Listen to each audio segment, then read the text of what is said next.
Salam, mən Dean Gibson. Arxeologiya və İslam silsiləsindən növbəti video proqramımıza xoş gəlmisiniz.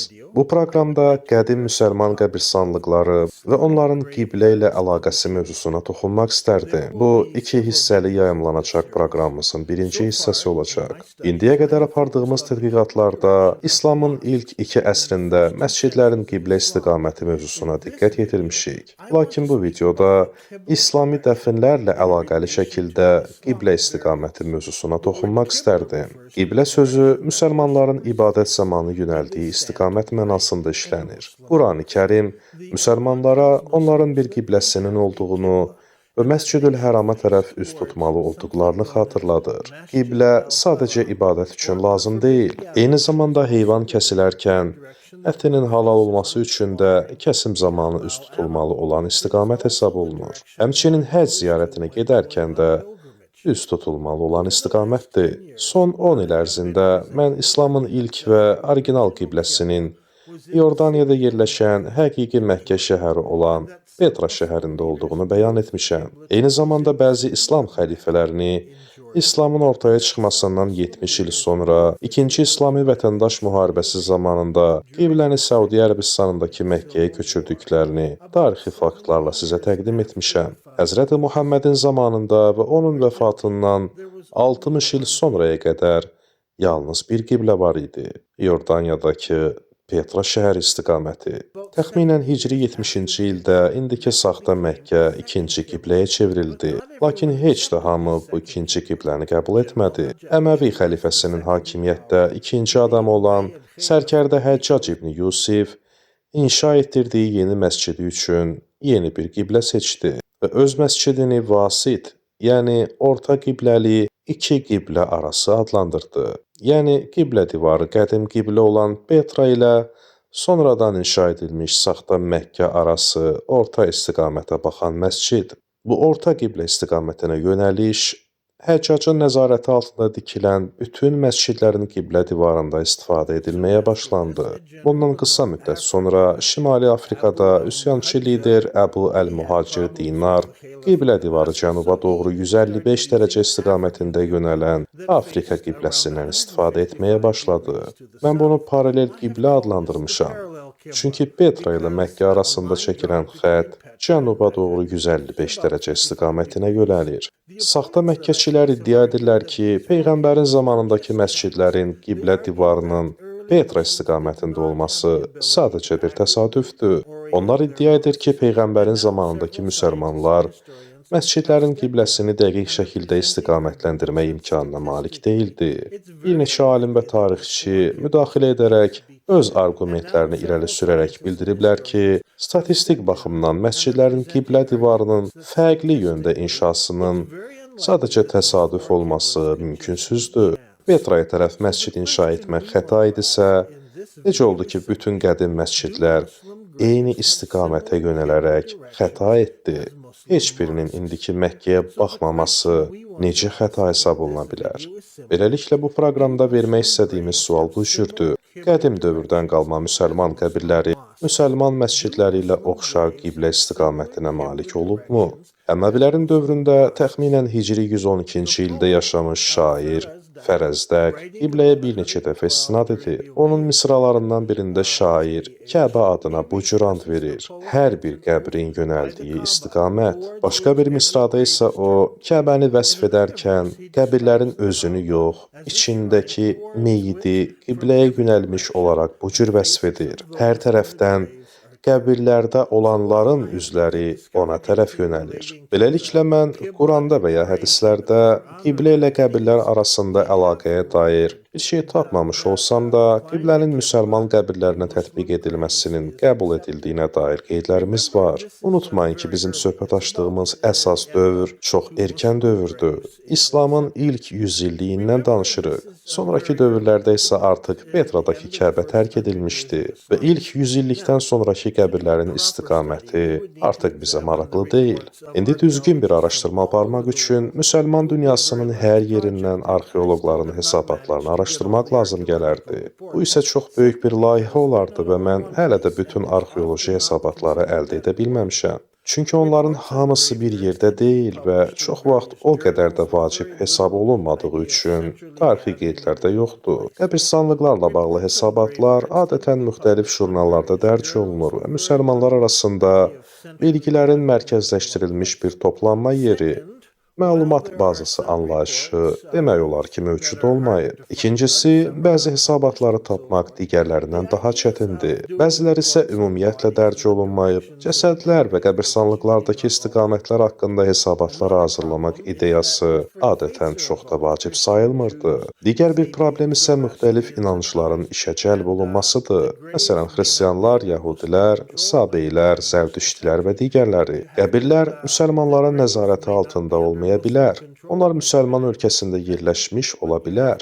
Lakin bu qəbirlərin kimlərə aid olduğunu müəyyənləşdirmək lazımdır. Üçüncüsü, müsəlman məzarlarının əksəriyyəti heç bir dəqiqliyə malik olmayıb. Çox vaxt bir çuxur açılıb, cəsədlər ora qoyulub və üzərinə daşlar yığılıb və salam. Buna görə də cəsədlərin tarix boyu hansı istiqamətə yönəldiyini ölçmək yalnız təxmini qiymətləndirmədir. Bəzən mərhum arxası üstə uzadılır və yalnız üzü qibləyə çevrilir. Bəzən isə yan tərəfi üstə qoyulur və beləcə sinə, üz və dizlər qibləyə doğru yönləndirilir. Əlavə olaraq qəbirstanlıqlarda çalışan bir çox qəbirqazan bunu daha böyük bir layihənin, məsələn, iri bir tikilinin və ya məscidin və ya hansısa imama məxsus ziyarətgah kompleksinin tərkib hissəsi kimi dəfinləri yerinə yetirir. Ona görə də bir çox qəbir ziyarətə gələn zəvvarların ayaqları altında qalır. Buna görə də onların hesabatlarında vahid bir metodologiya mövcud deyil. Çox nadir hallarda arxeoloqlar bizə qəbirlərin GPS koordinatlarını verə bilir. Bu isə qəbirstanlığı tapmağı və ölçmələri yenidən aparmağı bizim üçün çox çətinləşdirir. Mən güman edirəm ki, az sayda arxeoloq sonradan kimlərinsə onların sahəsini çox diqqətlə araşdırmaq istəyəcəyini hiss edib. Lakin ümumi olaraq qəbirstanlıqlarda çox da həyəcan verici bir şey yoxdur. Bundan əlavə, arxeoloji hesabatların heç biri qiblə ilə bağlı son kəşfləri nəzərə almır. Buna görə də onların İslam qiblələri haqqında daha geniş baxışları mövcud deyil. Onlar üzü Petraya, keçid dövründə Məkkə-Petra arası orta nöqtəyə, yaxud da Kir ayrılığı dövründə Məkkə-Petra istiqamətindəki paralel nöqtəyə tərəf qiblələr haqqındakı tarixi məlumatlardan ümumiyyətlə anlayışları yoxdur. Buna görə də bəzən qədim məzarların qiblə istiqaməti mövzusunda uzun müddət baş sındırırlar. Onu da qeyd edim ki, müsəlmanlar adətən yan tərəfi üstə, üzləri qiblə istiqamətinə doğru olacaq şəkildə dəfn olunur. Bu, xristian dəfinlərindən çox fərqlidir. Xristianlarda insanlar çox vaxt arxası üstə dəfn olunur ki, böyük gün gələndə və ayağa qalxanda şərqə tərəf baxmış olsunlar. Bu, müqəddəs kitabın İsa'nın qayıdacağı zaman şərq səmasında görünəcəyini bildirməsi ilə əlaqədardır. Buna görə də bir çox xristian diriləcəkləri zaman ayağa qalxıb şərq səmasına baxacaqlarına inanır. Lakin bu inanc sadəcə geniş yayılmış bir ənənədir və müqəddəs kitabın özündə qeyd olunmuş deyil. Həmçinin xristian teologiyasının bir hissəsi də hesab olunmur. İndi isə başqa bir önəmli məsələyə nəzər salaq. Bəzi izləyicilərimiz Mədinə və Məkkədəki qəbirstanlıqlar haqqında sual verir. Onlar soruşur ki, bu qəbirstanlıqlardan istifadə edərək İslamın erkən dövrdəki əsas şəhərinin hara olması haqqında, eyni zamanda qiblənin dəqiq hansı tərəfi olması haqqında məlumat əldə edə bilərikmi?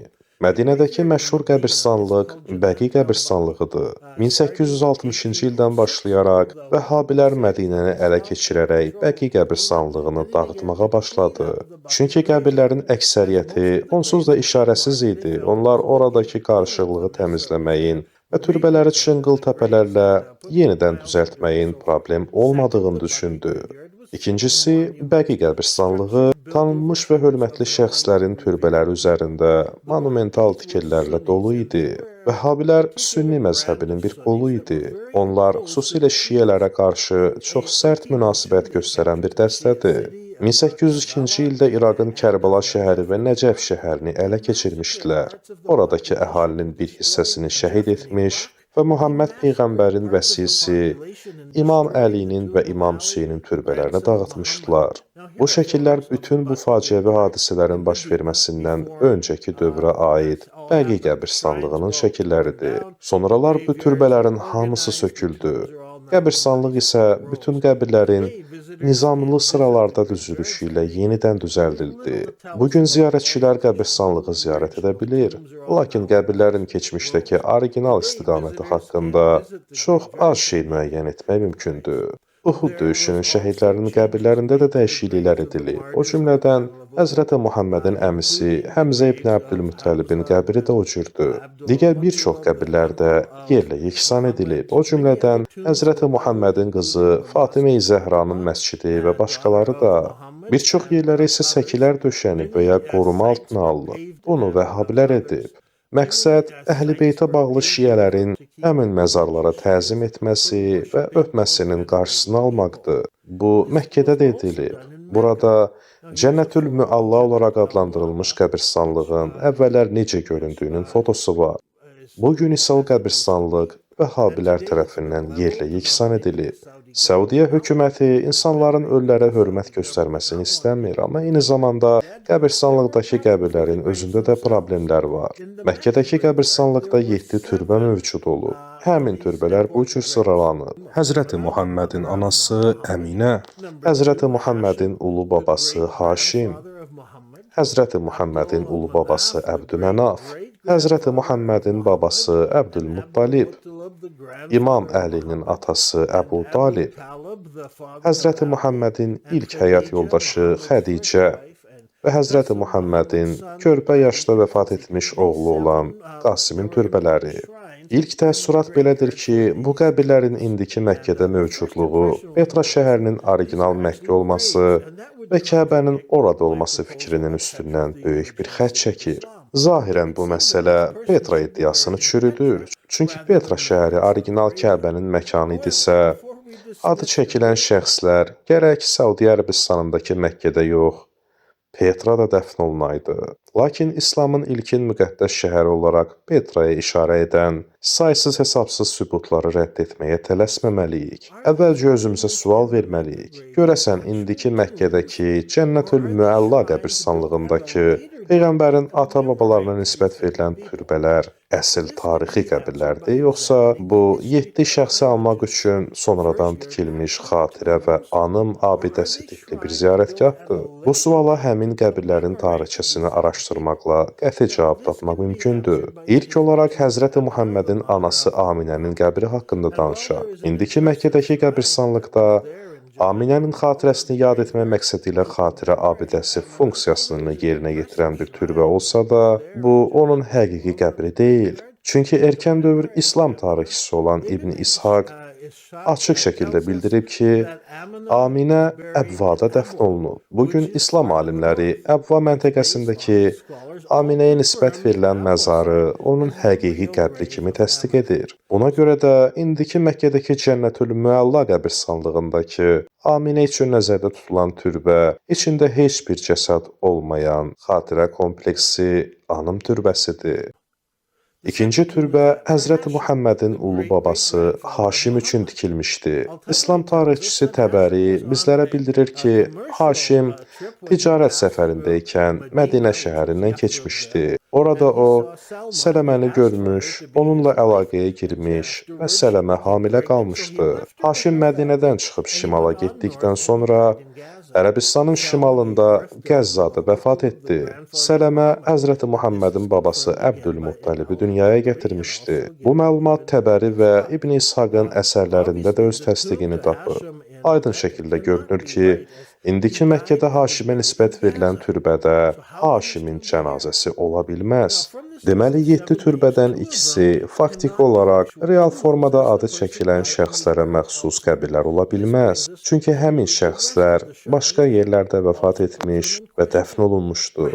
Hətta İslam tarixçiləri də bunu təsdiq edir. Bu isə qalan türbələrin daxilində adı çəkilən şəxslərə aid cənazələrin varlığı iddiasını da avtomatik olaraq şübhə altına salır. Ola bilsin ki, bu türbələr yalnız sonradan qəbirstanlıqda dəfn olunduqlarına inanan insanlar tərəfindən anın məqsədi ilə tikilmiş xatirə kompleksi türbələrdir. Beləliklə özümüzə sual verməliyik. Necə ola bilər ki, Aminə və Haşimin cənazələri orada olmadığı halda vaxtilə insanlar yığışıb orada belə böyük türbələr tiksin? Özü də yüzillər boyunca insanlar bu türbələrdə namaz qılıblar, dualar ediblər, qurbanlar kəsiblər. Orada heç bir real qəbrin mövcud olmadığını bilən adamlar ora bu qədər dəyər verərdilərmi? Aminə və Haşimin indiki Məkkədə dəfn olunmadığı məlum olduğuna görə bu bir neçə problemi ortaya çıxarır. Aydın olur ki, qəbirstanlıqda tikilmiş türbələr faktiki qəbirlər deyil, anım türbələridir. Görünən odur ki, İslam tarixi boyunca bəzi insanlar sonradan salınmış şəhər olan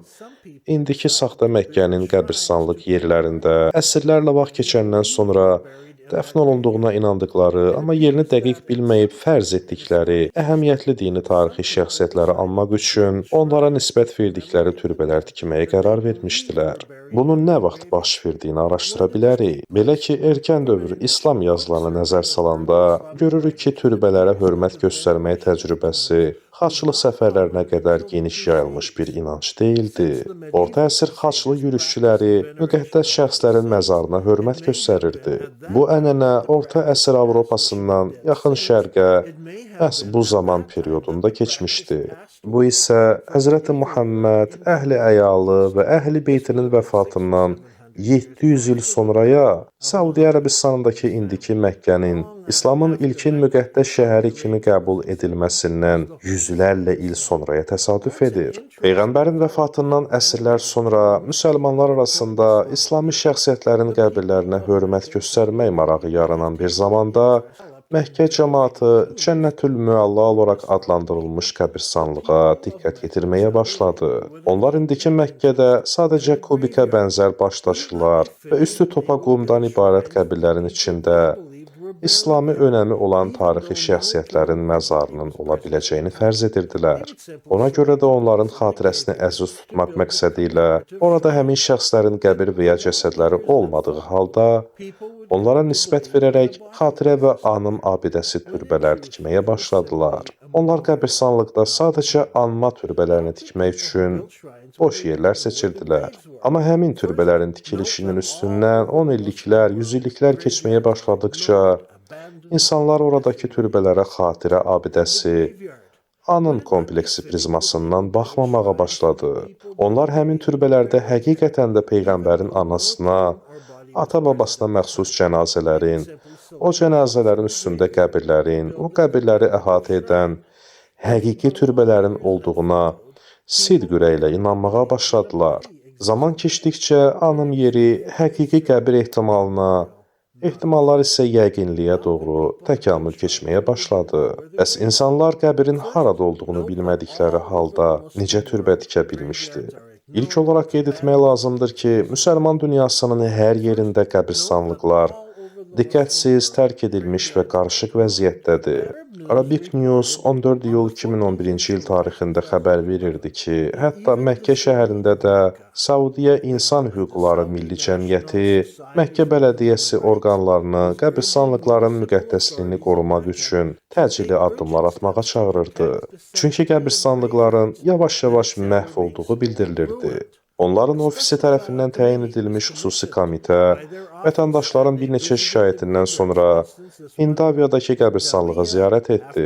Vətəndaşlar oranın zibillik halına gətirildiyini və kanalizasiya hovuzunun olduğunu bildirmişdi.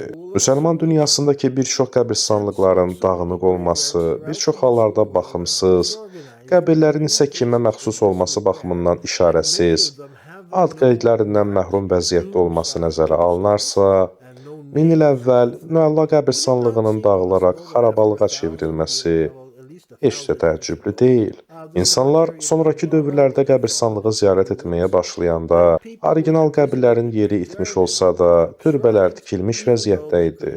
İslamın müqəddəs şəhəri olan Petra ilə bağlı bütün qeydlər sonralar Abbaslər tərəfindən silindiyi üçün Məkkə cəmaatı Məkkədəki Müəlla qəbirstanlığında bu türbələri inşa etmişdi.